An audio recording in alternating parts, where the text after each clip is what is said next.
Alright, and I'm fogging up again. Sorry about that. Getting ready to go back together with this PTO assembly. Seals are all in place. Snap rings all back in. New PTO shafts installed. Not much to it. Internal gears installed. Not much to that. Gasket surface been cleaned on both. This is the new oil paper gasket. I want to talk about gasket sealing. Any kind of RTV, I hate.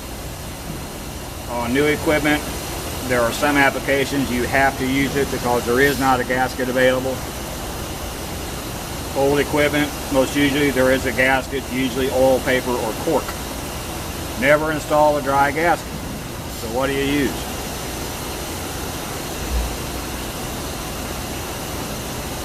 Red grease. You oil the gasket with grease before you install it. It will never leak, period. You put in RTV, you're going to squeeze some out into the internal cavity where it's not supposed to be at some point. Chunks are going to break off. This is also your hydraulic system. You're going to get RTV chunks in your hydraulic system. You're asking for trouble. Whenever you take apart a piece of equipment, go back with some type of anti-seize on the fasteners. Some point down the road, you're going to open it up again. You anti-seize the fasteners. When you put them back in, they're never going to seize up and cause you difficulty. Let's talk about oil on these old tractors. John Deere recommends High Guard. It's twice as expensive as 303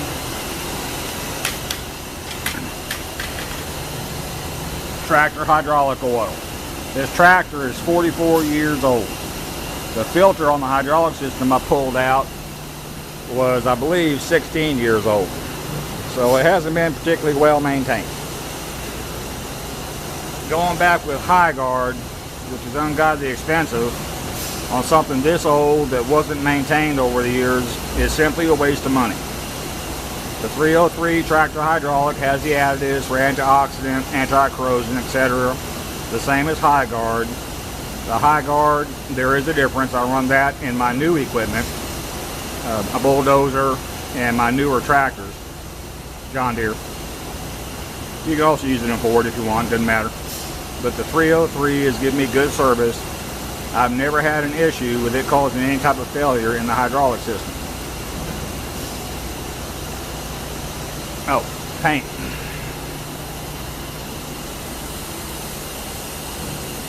Muffler's corroded, needs to be painted. Okay, well, what paint do you use? High heat barbecue paint. It's good 1200 degrees. Your muffler never gets that hot. $8 a can. It works. You know, it gives you corrosion protection. Don't look terrible. This is a flat black, not particularly glossy. Don't care. All I'm trying to do is keep the muffler from rusting. That's it.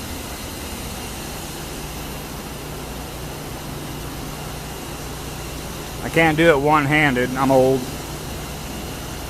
Whenever I go back with something like this, before I do the final assembly, I like to do a dry fit, which means I take the PTO cover assembly, dry fit into the opening, make sure everything lines up, nothing's bound up, everything turns freely.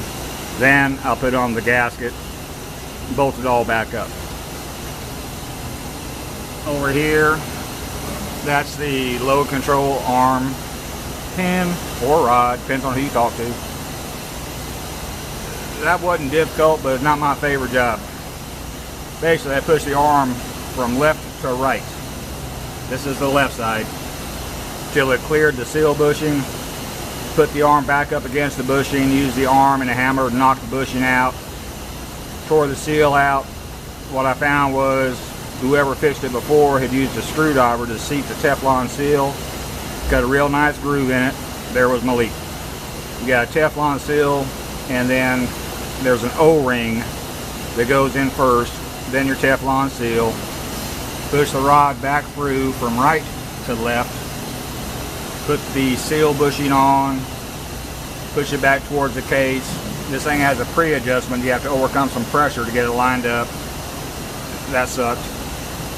Overcame the pressure, got the bushing started, went ahead and knocked it on in gently. There's a collar stop on the inside of the case, so you can't go too far. If you don't hit that stop, you ain't gone far enough. Pretty simple. Anyway, that's it for today. I'll get this thing buttoned up, get the oil in it, let it set over the weekend, check for leaks. Thank you.